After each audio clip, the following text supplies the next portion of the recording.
You just realized your business needed to hire someone yesterday. How can you find amazing candidates fast? Easy. Just use Indeed. Stop struggling to get your job post seen on other job sites. With Indeed sponsored jobs, your post jumps to the top of the page for your relevant candidates, so you can reach the people you want faster. According to Indeed data, sponsored jobs posted directly on Indeed have 45% more applications than non-sponsored jobs. Don't wait any longer. Speed up your hiring right now with Indeed. And listeners of this show will get a $75 sponsored job credit to get your jobs more visibility at Indeed.com/kidsandfamily. Just go to Indeed.com/kidsandfamily right now and support our show by saying you heard about Indeed on this podcast. Terms and conditions apply. Hiring? Indeed is all you need.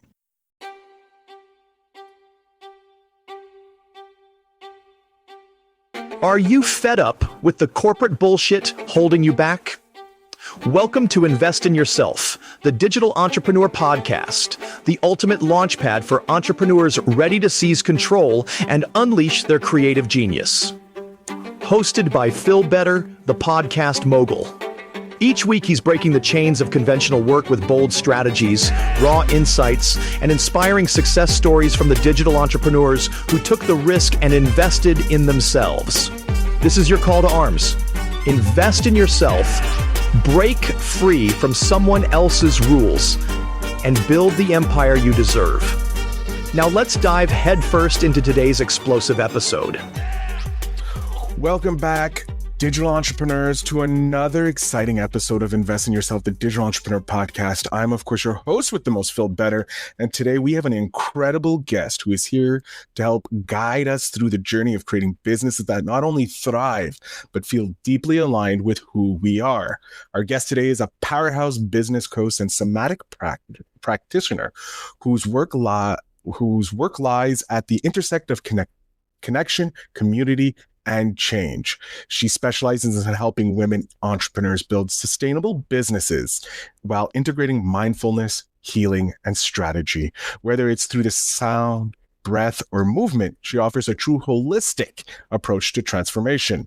As the founder of Move and Still and Nourishing Wellness Collective, our guest is passionate about empowering entrepreneurs to live and work in alignment with their true purpose. She's also the host of the School of Healing podcast, which we'll talk about because as a podcaster, you know I love talking podcasts, and the author of a newly released book, Hold Space to Heal, a must-read for anybody looking to prioritize healing and growth.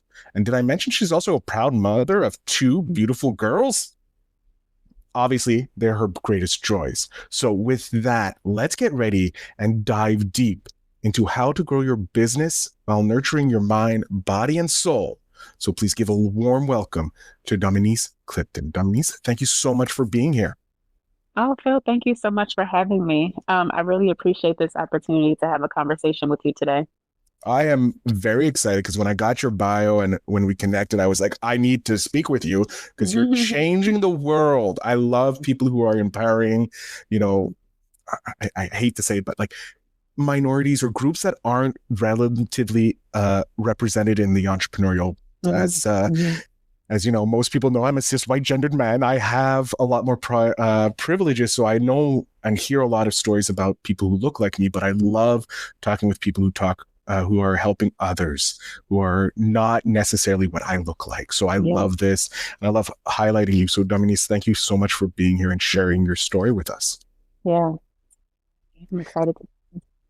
All right. My first question, like always, is what made you dive into the entrepreneurial? Because it is a world that's very stressful for a lot of people if they don't know. So what made you decide, hey, I want to go into that very stressful world, but do it with a mindfulness? It wasn't a dive. It was a fumble. It was like, oh, okay, I'm here now. Let me figure this thing out. So I feel like you have two types of people. Oftentimes you have those people that are like, I knew my entire life that I would never work for anyone. I would be an entrepreneur. I was not that person. I was on the flip side of like, I had no interest in being an entrepreneur. I was for sure like planning to just do the traditional, 9-to-5 route. And I started out in that arena, but it's funny looking back now, I'm like, girl, you were never actually built for a 9-to-5. went the traditional route, went to college, graduated college, got a corporate job, started out working in New York City for a pretty Macy's, so a pretty reputable company. And I would say like a year and a half into it was like, oh God, like there has to be something else. Like this can't be it.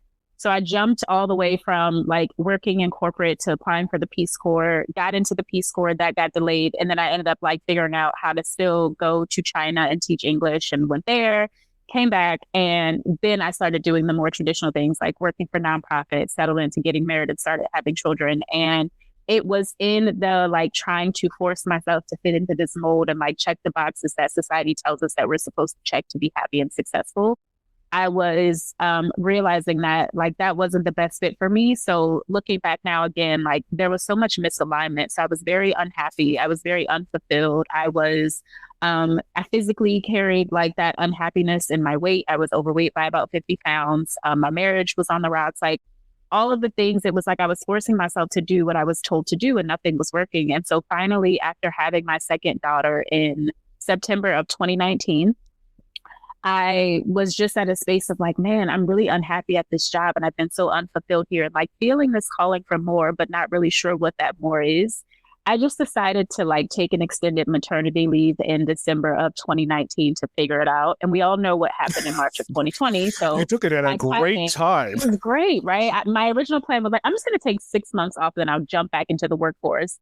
And again, that was December of 19. COVID happened a couple of months later. And so I was really forced into entrepreneurship at a time where it wasn't a great time to be re-entering the workforce. And so I was, having to figure out like, how do I support 2 children? And at that time I was still in a marriage, and, like our livelihoods were on the line. And so entrepreneurship for me, again, was something that I really stumbled into as a means of survival. I would say the last thing I'll say here is like I entered the wellness industry after going through my own healing and transformation, which I know we're going to talk about. And so I think everything aligned the way that it needed to be, but it wasn't a plan. Like there's been a lot of just kind of fumbling and figuring out as I go. And it was just the timing of like having time in the midst of COVID to be still and to think about, hey, I have been living this life and I haven't been very fulfilled by this. And what does it look like for me to figure out a new path? And so I've been on a journey now for almost 5 years of really answering that question, and now like feeling finally ready and inspired to help other women to answer that same question, who can relate to checking all the boxes and still not feeling fulfilled and happy in their lives. I love that. I love how you first of all, I love the fact that you're like, I want to go into the Peace Corps, right? After being in Macy's, because it's usually Peace Corps, then the jobs, that's what I normally hear from people. They do the crazy things when they're young, and then they're like, okay, no, I have to get into the box of society. You're like, no, I'm going to flip the script. I was in the box and I needed to get out of the box. Yeah. Yeah. What was it like going over? I have to ask because I've never traveled to China. But what was it like going from, a Western world, right? Going into the East, into China, and teaching and being a person of color inside a place where they're all the same. Like it's another country of white people, if you will. It's all Chinese people. You're going into another place where you're a minority. What was it like? Gosh, it was. So I was 25. And so, even the timing of like how old I was and going through this, like, oh, what am I doing with my life sort of thing. The timing of it was very beautiful, because I just gave myself permission to begin to explore and be curious. But China was definitely a culture shock. It's literally the opposite of everything here. So right now it's 1:43 a.m. in China, right? Like it's they're asleep, we are awake. So there was that like difference in time with family and trying to stay connected with people back home. That was really hard. It was a language barrier, obviously, because I spoke no Mandarin, and I still don't speak any Mandarin. But I spoke just enough to survive while I was there. But I do want to say that what you mentioned about like being a minority in a country where there's so much like similarity was really hard. It wasn't though just being a Black person, like it's anything outside of their norm. And so when I was there, I had a friend who was from Scotland, and she had red hair. And when the two of us walked down the street together, it was just like, what the hell is going on? Like, it was just like we were two like zoo animals on display. And so it's not just like being a Black or brown person, it's anything outside of their norm. If you're super tall, right, you're going to be an anomaly in their world, because, a lot of times like They're all a similar height. So, I mean, it was different, but looking back at that experience, it was such an uncomfortable experience, and I was forced to like get used to the discomfort that I actually think that it was preparing me for other moments in my life where I would have to settle in and not like quit and escape, but just like settle into the discomfort, which is sometimes what entrepreneurship is. Like there are moments where it's uncomfortable. You're like, this is really hard and I don't want to do this and I just want to quit. But it's something about like learning to dig your feet in and just like figure out what the lessons are from that. So that was a really hard experience. I was, 25. I was in the middle of thinking that I knew everything, but not knowing a lot. And it taught me a lot about perseverance in the midst of discomfort. And so I'm thankful today that I got to have that experience. But it also just showed me like how much world is out there and how much we are exposed to in our own boxes and our own worlds. And there was so much beauty in getting out and being able to interact with like little, I worked with a lot of young children who I was able to connect with them culturally. This was right around the time where social media was starting to take off. And so finding similarities in our human experiences, even though we're all very different, was actually a very beautiful part of that experience.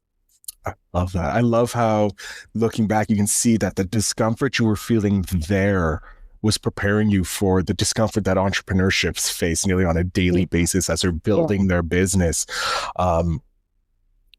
Do you feel, because you're into this holistic approach, do you look back and say it was part of my journey that I needed to visit a place where I would be in so much discomfort to become the person I am today?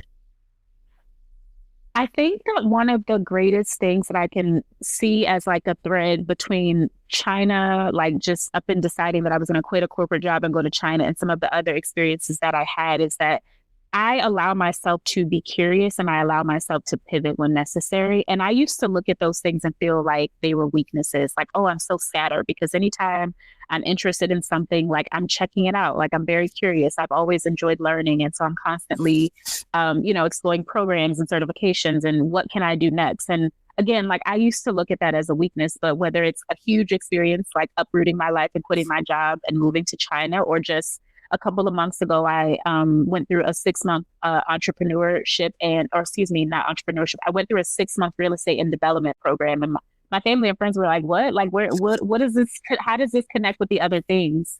But I've learned that like, I am someone who will allow myself to be curious if I have a question about something and then figure it out as I go. Whereas some people stay stuck and confined almost, where, I'm just like, I'll just take the leap and figure it out. Right. And so to answer the question, China, I think there was a lesson in the discomfort, but I also saw at 25, right, like 12 years ago, that there was this part of me who still exists today, who is willing to take risk and figure the things out. And that is actually a strength and not a weakness.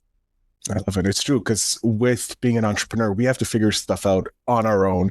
We're always looking at a tree while we're in a forest, don't know what we need to do, don't know the path. Sometimes we have to cut down that path, and it's very discomforting because we have to do things against what we were told or what we brought up in the system. When you I have to ask about the real estate, because it's not really next to what you're doing today, but it's connected to the uprooting to go to China, because it's something different. It's something unusual. Yeah. When you decided to go to China and then do the real estate, did your family and friends have the same reaction? Or was it kind of like looking at you going, okay, yeah, this is just Dominiece. She likes doing these crazy things? I think it's the second one, where they're just like, she likes doing this crazy thing.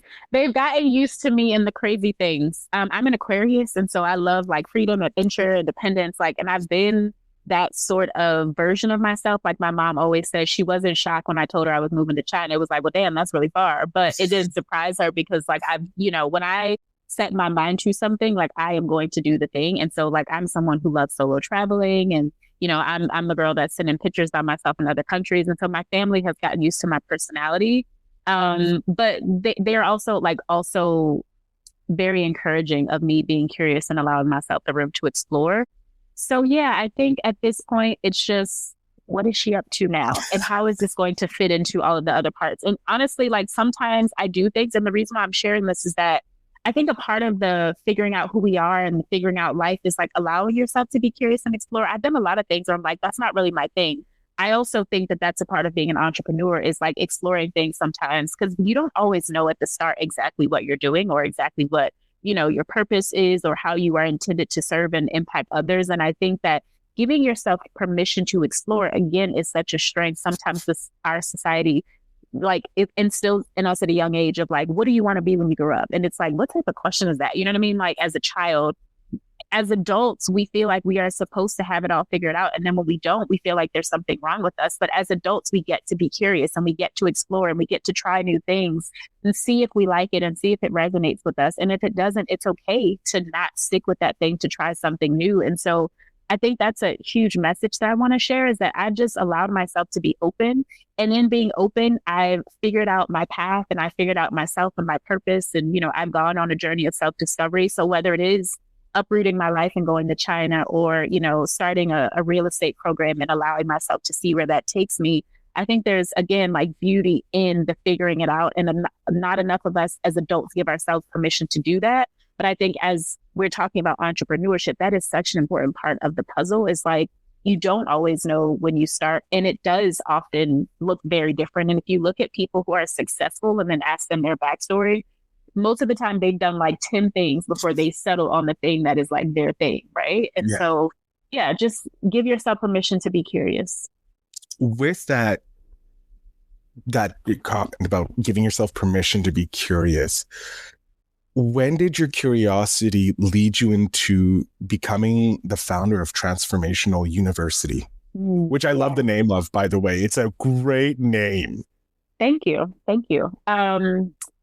The name, I can't, so I'll have to say this really quickly. I was doing a podcast episode with a guy and he is he's a podcaster, but he's also a psychic. So he has this like social, I think it's like the Social Psychic Podcast or something, but he literally was like, I never knew this. And he just like started doing a reading for me during the podcast. And he was like, started naming all these things. And it was just like us. Like I never met the guy. We, exchanged emails and I booked and he was saying all this stuff that was like, whoa, this is so true. So he actually like spit out the name Transformation University. I was in the midst of building my coaching program, like at the beginning. And I was like, oh yeah, no, that makes sense because exactly this process is transforming someone into becoming who they need to be for their business. And so that's where the name comes from. But to answer the question about the coaching program, when I started in entrepreneurship, so I'm celebrating 5 years of entrepreneurship this year. Again, December of 2019 was where I quit my job. I did not mention before when I was talking about like where I was at that point in my life that I had, again, tried and done so many things. I had started a natural hair salon in 2019 with a friend. Timing of nothing was great because COVID happened a couple of months later. And man, it was just not a great time to have a brick and mortar hair salon. And so that, lasted for a few months, but we started in the summer of 19. And so I'm celebrating 5 years, but there's been so many like things that I've tried in that 5-year period. And finally, I'm like, oh gosh, I have figured it out. I have over the last 5 years felt like a lot of the times I've been fumbling around in the dark and I'm just like, God, please throw me a lifeline because I know that there's, impactful work that I'm being called to do. I know that my soul has a greater purpose here, but nothing really felt in alignment. So when I was coaching previously, I started out as a nutrition and wellness coach and I was doing good work. You know what I mean? Like I was making an impact, but there was still some misalignment in what I was doing. And every day that misalignment felt like swimming upstream against the tide, which meant that I was putting in a lot more energy and effort every day into my business, which meant that I was constantly burning out, trying to make it work.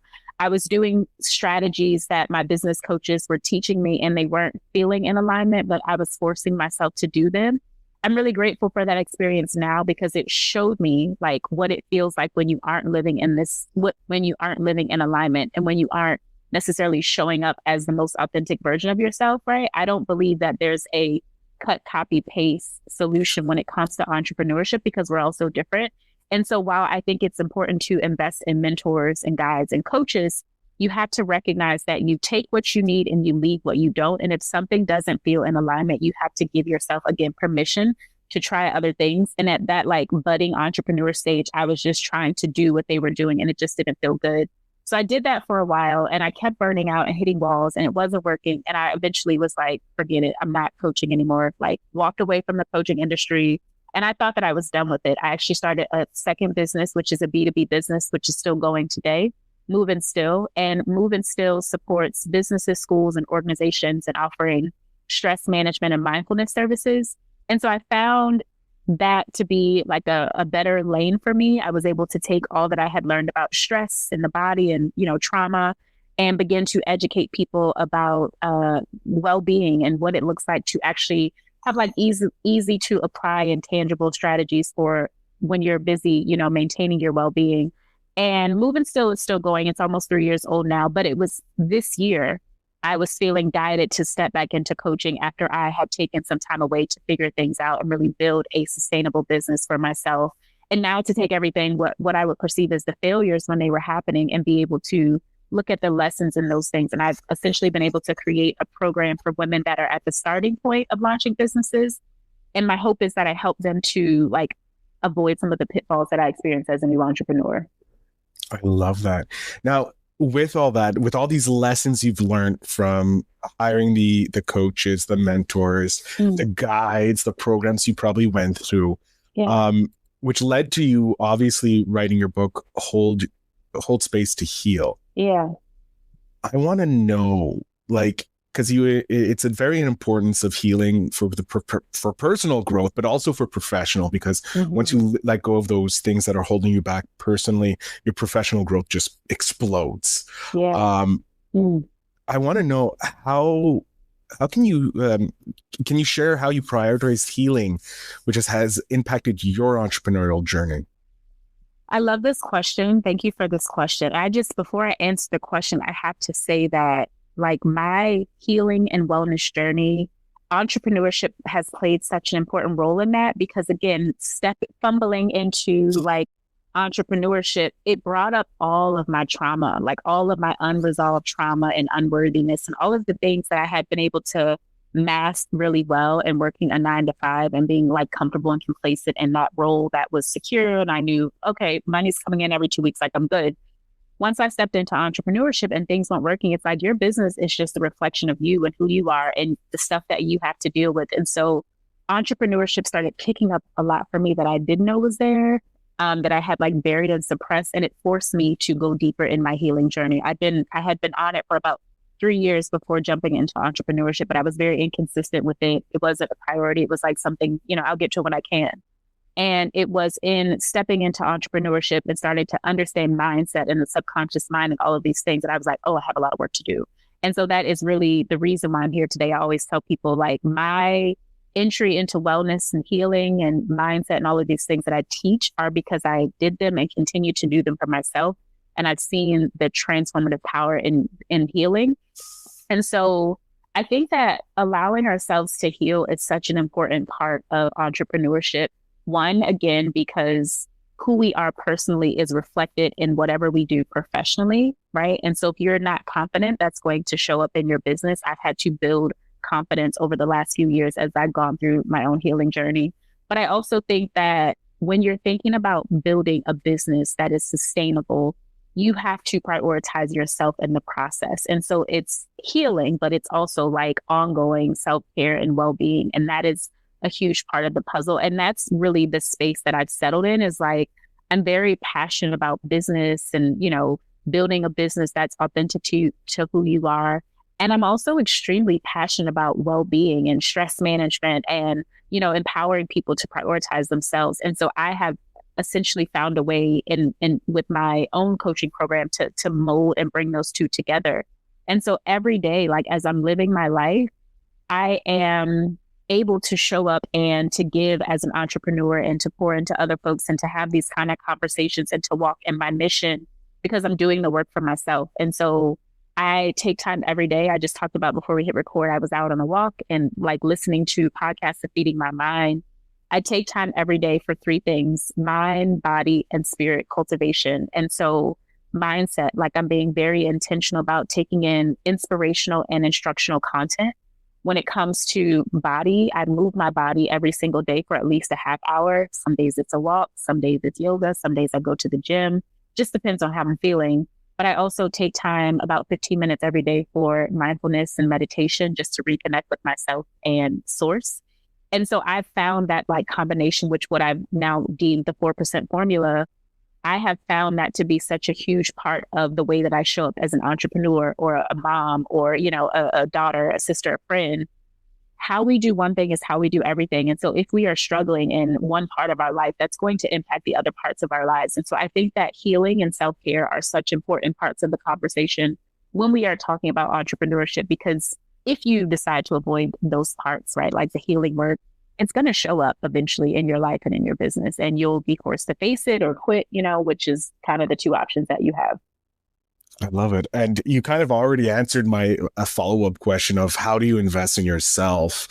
I'm going to, instead of how do you invest in yourself as a human, I want to know, how do you invest in yourself in your entrepreneurial ventures? What do you do to make sure that you're becoming the best version of the entrepreneur that you are supposed to be? Such a great question. Two things.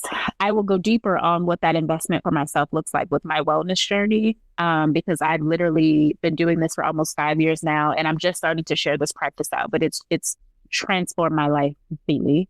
And then so I'll go back to that in a second, but I will say that a part of investing in myself is I am someone who over the last almost 5 years has invested in a lot of coaching and support to figure things out. And so I am always open to having someone to help me with the process. I think the amount of time that we spend trying to figure things out ourselves when there's someone else who's already figured it out, or someone else a few steps ahead of you who can reach a hand back and offer support, is invaluable. And so since the beginning, right, I have invested in really good mentors and coaches. My first business coach was a mindset coach. And man, I'm so grateful that that was the first yes that I said to coaching, because starting out with working on mindset as an entrepreneur made such a difference and continues to make such a difference in my journey. And so one of the, I guess, answers to that question is I'm always open to having help and support from others. I'm not someone who wants to do it by myself and feels like I need to do it by myself, whether that's being intentional about communities that I join with other entrepreneurs, or again, investing in coaching. I think that that's important, investing in mentorship. The second part of that question is, in March of 2020, I was unemployed. We talked about that. I had just had a second daughter. So I had a 3-year-old and a new, fairly recent newborn. Daycare had just shut down. So now I'm home with 2 children trying to figure out life as an unemployed human. And then my marriage was on the rocks. Outside of my household, COVID was just starting. And so life was falling apart outside and life was falling apart inside. And I had no idea what to do. And the only thing I felt called to do and knew to do at that time was to be still. And when I talk about stillness, I'm talking about pausing and meditating and being intentional about mindfulness. And so one day I was meditating, I got this download that said every day for the next 90 days, focus on your mind, your body, and your spirit. And for some reason, I came out of that meditation so excited, I jumped right into that daily practice. And for 90 days, I challenged myself to do those things. I ended up tweaking that and making it a formula. So I spent 1 hour doing that every single day. And that 1 hour breakdown was 15 minutes of mindset work. So again, feeding my mind, being intentional about what I was taking in and what I was listening to.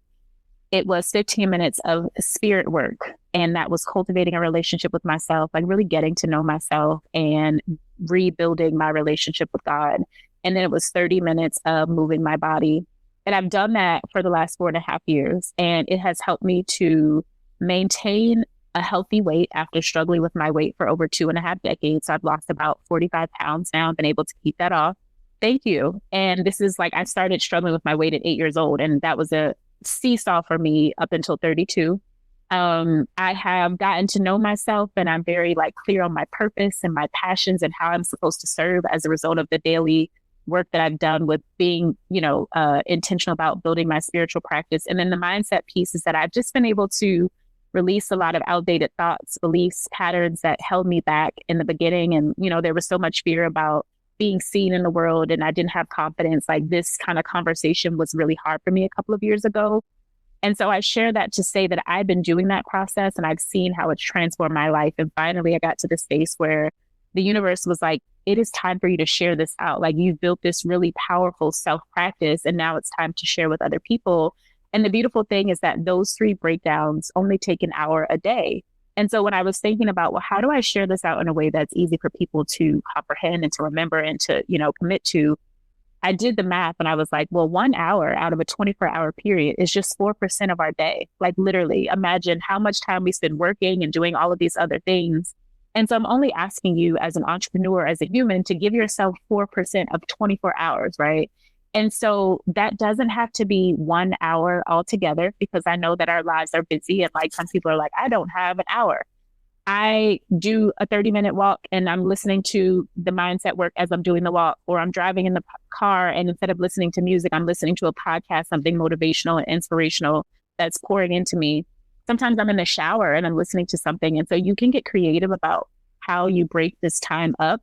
But honestly, Phil, it has been a game changer for me. Like if you knew who I was, 5 years, 7 years ago when I started on my journey, there was such a lack of confidence, like so much unworthiness, like so much unresolved trauma that I was carrying.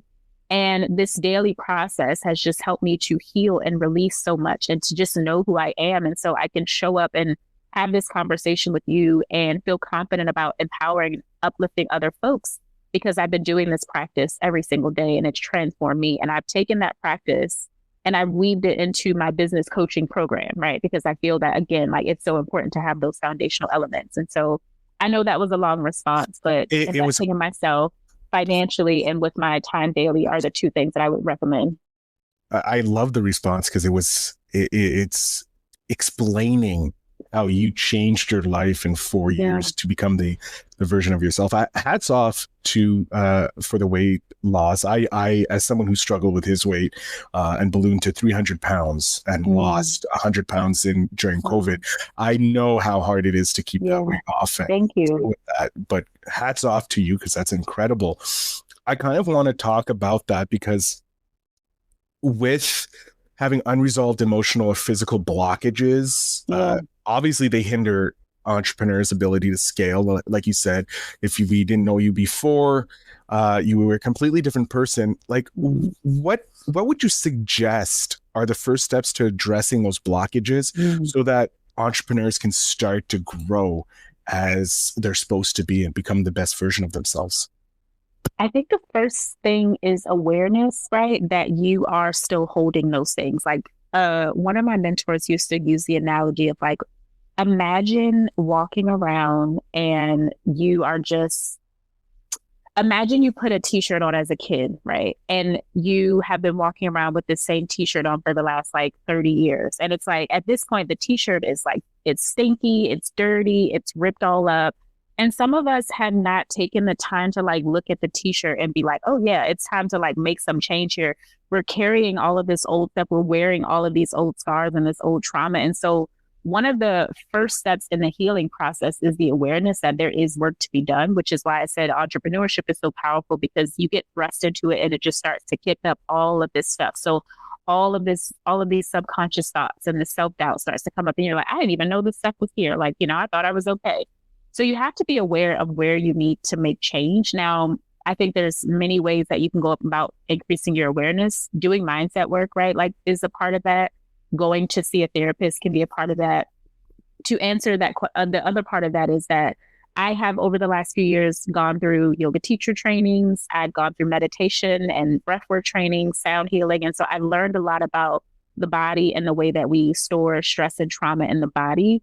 And so there's the awareness of recognizing what you're holding like mentally and energetically, but there's also the physical, right? Like when I struggled for 2.5 decades with my weight, there's a correlation between the unworthiness that I was feeling and the unhealthy relationship with food, and how like I was holding on to those things, that it was expressed physically, right? In the way that I had my relationship with food and didn't value and prioritize myself enough. And so oftentimes we can try to be doing very topical things, especially when you think about something like weight loss or health. It's what diet do I need to do, or like what workout plan or meal plan do I need to have? And that never worked for me for 2.5 decades. I started my first diet in middle school and I would lose the weight and gain the weight and lose the weight and gain the weight. And it was like, man, if I could just figure this out, like I can conquer the world. And what it took for me to realize was that the physical weight was just a manifestation of things that were going on internally that I had not stopped to address. And it wasn't until 4 years ago when I started doing this daily practice that I just started to release stuff that I was holding energetically. And the weight fell off so easy. And I'm like, this was the answer the whole time. And so with whatever you're struggling with, right? Like there's always a connection between whether it's weight or finances or, any of those things, business success.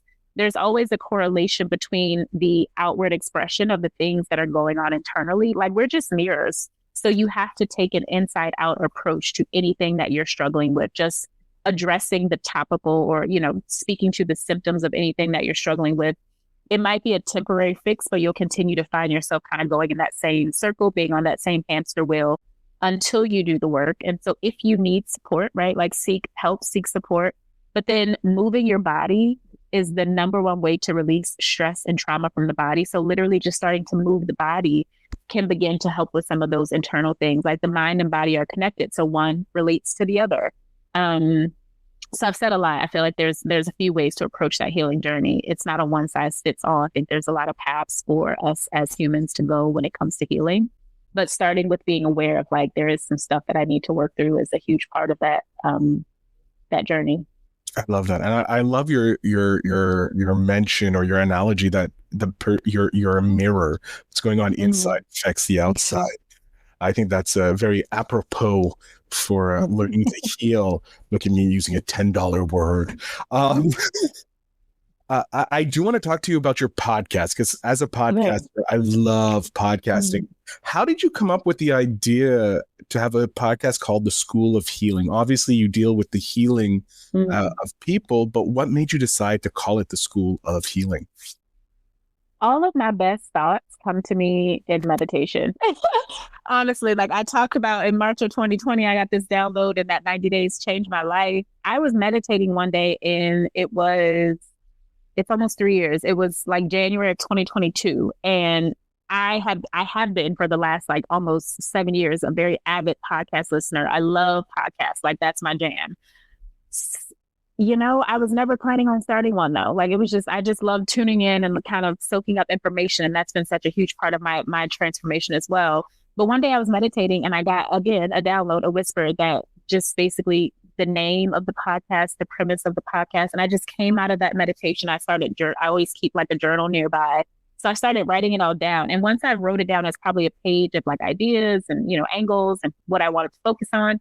And I looked at it and I was like, okay, I guess I'm starting a podcast. And so it was just obedience, but I love having conversations like this. And I enjoy being a guest, but I also love because of the curiosity being on the flip side of that and being able to ask people questions about their journey and just, seeing there's so many paths to healing. And so I look at the School of Healing as like planting seed. You're not going to apply everything that you hear, but one or two things that stick that you can really like ground into and commit to can change your entire life. And so as I had been on my own healing journey, there's been so many things that have been helpful. I've explored plant medicine. I, talk a lot about healing the body and somatic practices. And I believe in talk therapy. Like there's just so many things when you think about healing that can be helpful for us.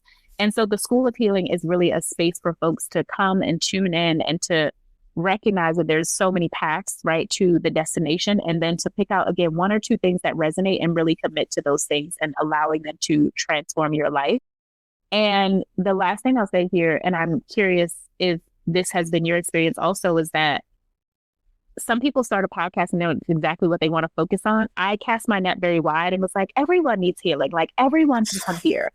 And over the years, it's been more refined. And so don't let the gray area stop you from doing something. Just know that as you evolve and grow, whatever you do will also evolve and grow, whether that's a podcast or a business.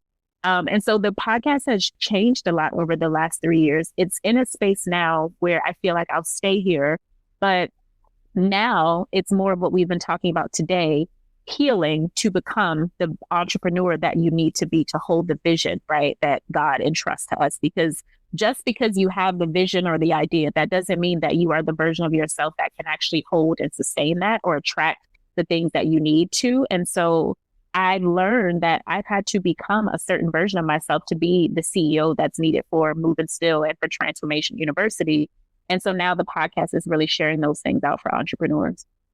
I love that. And yeah, I have to agree. My entrepreneurial, this podcast has changed over the years. When I launched it first back in December of 2020, it went from me not knowing anything about entrepreneurs and I'm just going to use this to meet people who know more than I do, to now looking at it as like, how can I extract the information so that my audience can become the best version of themselves? Because I'm already on my amazing journey myself, from learning from amazing entrepreneurs like yourself, Dominiece. We are coming close to the end of the episode, which I hate because I'm having a great time chatting. And of course, I'm very curious about people. I'm going to have two questions for you. One specifically about the people you serve, the ladies that you serve, women that you serve. What are some of the common blocks or issues that they have when they come to you that you would love to be able to help the audience solve, so that when they do come to work with you or be coached by you, they're already on that path and you can give them that bump to get them to the next level? Yeah. So thank you for giving me the opportunity to share, because I really feel so passionate about the space that I'm in right now. My ideal client, aligned client, is really a woman who is either two things. So you are either working a 9 to 5 and feeling like there's more, but you probably don't know what that more is. Like there's this calling on your heart, your soul, and you want to figure it out, but you're in a traditional role and you're feeling very unfulfilled there. And so if you are someone who knows, hey, I'm curious about entrepreneurship, like it's been something that I've been wanting to do, maybe you want to start a side hustle, my coaching program is a great place to start, because I help you figure that out through a process of self-discovery. And then we go into building a business. The second client that comes to me and finds success in the program is a woman who is an early stage entrepreneur. And I typically look at like the first 1 to 3 years as early stage. And you're doing a business, and this was my experience, you're in business already, but it's not in alignment. And so it feels really hard. It's not working. You're testing things out and nothing feels like it's working for you. And so either, again, you're aspiring, you want to get started, or you're already in it, but you're at the earlier stage and you want to find that thing that feels like your sweet spot. Those are the two clients that I would say thrive best in my program. And the greatest thing is, one, a journey of clarity with you, who, and how. So who you are, right, as a human and an entrepreneur. We go through a journey of self-discovery. Who do you want to serve? Because I think being clear about your ideal and aligned client is extremely important, so that you can really align what you do to really speak to their needs. And then how you do it. We take all of that information that we've learned on this journey about you and what you desire and what type of impact you want to make. And then we create a really signature offer. And the goal here is like mission-driven businesses. So Move and Still, my other B2B business, is a very like mission-driven business. That the entire point of that business is to make wellness accessible for people who don't typically have access. Like there's passion and purpose behind that. And so I'm really passionate about supporting and serving women who want to do good work in the world. Like that would be, like, I would say, my sweet spot as far as service goes. I love it. I love that you're focused on people who want to serve and change the world, because we need more of those people in this world to make it a better place for everyone. Now we're getting to the final question. This is the question that I kind of really love to ask, because it helps me build the book for my nephew. But also the advice that comes through really resonates not just with myself, but with some of my audience. So I would love to know, I have your 10-year-old self here, Dominiece. She's amazing, very spiritual, very open. I want to know what piece of advice you would love to hand back to your 10-year-old self. Gosh. Oh, you prepared me for this question. I almost feel like emotional as I'm answering it. I didn't see myself at all at 10 years old. Like I was so lost in my childhood trauma and the story that had built in my mind about no one loving me and me not being valuable. And looking back as an adult and having gone through my own healing journey, it's just so not true. And so the greatest advice that I could lend to that 10-year-old version of myself is that you are already enough and already worthy. You don't have to do anything to prove that. I think for so many of us as adults, we're working so hard because we're trying to prove to the world that we're worthy, right? We feel like we have to do something or be a certain thing, but it's like you just are because you are. And so if I could go back to that 10-year-old version of myself, I would first give her a hug, right? And let her know that she was loved this entire time. But I would tell her not to work so hard to prove worthiness, because she was born worthy and she just has to own that and walk in that power. Love it. Such great advice for not only 10-year-olds, but also for older versions of ourselves to know that we are worthy and we don't have to work to become worthy. Dominiece, I'm going to jump off stage here. I want you to tell my audience where they can find you, where they can follow you, anything that you feel like you want to let my audience know that they should know about. So the floor is yours. Yes. So my website is domrclifton.com. So domrclifton.com. And I'm sure that Phil will have that in the show notes. But I would say for anyone that's listening today who is a current or aspiring entrepreneur. So we've talked a lot about business and entrepreneurship and all of the ups and downs that come with entrepreneurship. One of the things that we didn't talk about, but I think is a huge part of entrepreneurship is funding, right? Like sustaining this beautiful idea that you have. And if you're someone who is already in or wanting to get started and seeking funding for your business to sustain as you figure this thing out, that's a huge part of it, like profitability and staying alive. So many businesses fail in the beginning. I have put together a really great resource. It offers 275 sources of funding by state with links for you to directly click and apply for funding. And I also walk you and guide you through how to build grants and pitches. I've secured over $120K in funding in the last 2 years. And so I've taken all of that information and put it into this resource. If you're interested in securing some funding for your business, you can go to fundyourdreambiz.com, fundyourdreambiz.com, and gain access to that free resource. That's an insane value, Dominiece, to give away for free. Because just like you said, you've garnered over $100,000 in funding from local and state and the federal government, and now you're like, here, have the resources for you. That's insane. Of course, show notes. Make sure you check out that if you want to secure those fundings. But Dominiece, I have to thank you so much for this incredible conversation. I had a thoroughly enjoyable time. Thank you. I'm laughing as we wrap up because your name is Phil Better, right? And I'm sure you've heard this. I am leaving this conversation feeling better. Today's a new moon, and usually the moon cycles, they impact me. And so my energy was kind of weird, which is why I was very intentional about making sure I reset for our session today, because I wanted to bring my best self. But thank you for being such a great host and holding such a beautiful space. And I'm literally hanging up with you today, feeling so much better. And so Phil, your name, it worked. It worked for you. Thank you so much for that. And yes, it's not the first time I've heard people say they feel better after talking to me, but the way you eloquently put it, I think is probably the kindest way. And I thank you very much for that. So thank you again, Dominiece, for being here and sharing your story. To my audience, make sure you check out the show notes down below to get all the free resources that Dominiece talked about, the links to her book, to the free state, and, get your funding because you need to fund your biz. And of course, her website, again, all will be in the show notes down below. Thank you very much for listening.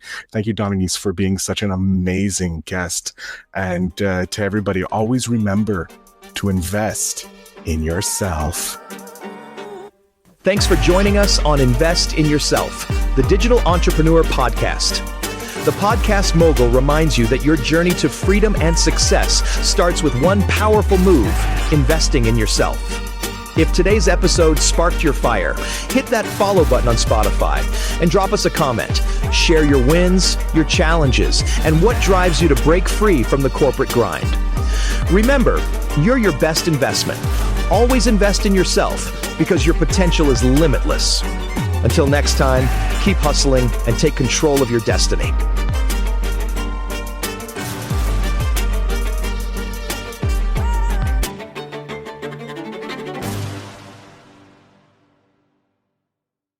You just realized your business needed to hire someone yesterday. How can you find amazing candidates fast? Easy. Just use Indeed. Stop struggling to get your job post seen on other job sites. With Indeed sponsored jobs, your post jumps to the top of the page for your relevant candidates, so you can reach the people you want faster. According to Indeed data, sponsored jobs posted directly on Indeed have 45% more applications than non-sponsored jobs. Don't wait any longer. Speed up your hiring right now with Indeed. And listeners of this show will get a $75 sponsored job credit to get your jobs more visibility at Indeed.com/kidsandfamily. Just go to Indeed.com/kidsandfamily right now and support our show by saying you heard about Indeed on this podcast. Terms and conditions apply. Hiring? Indeed is all you need.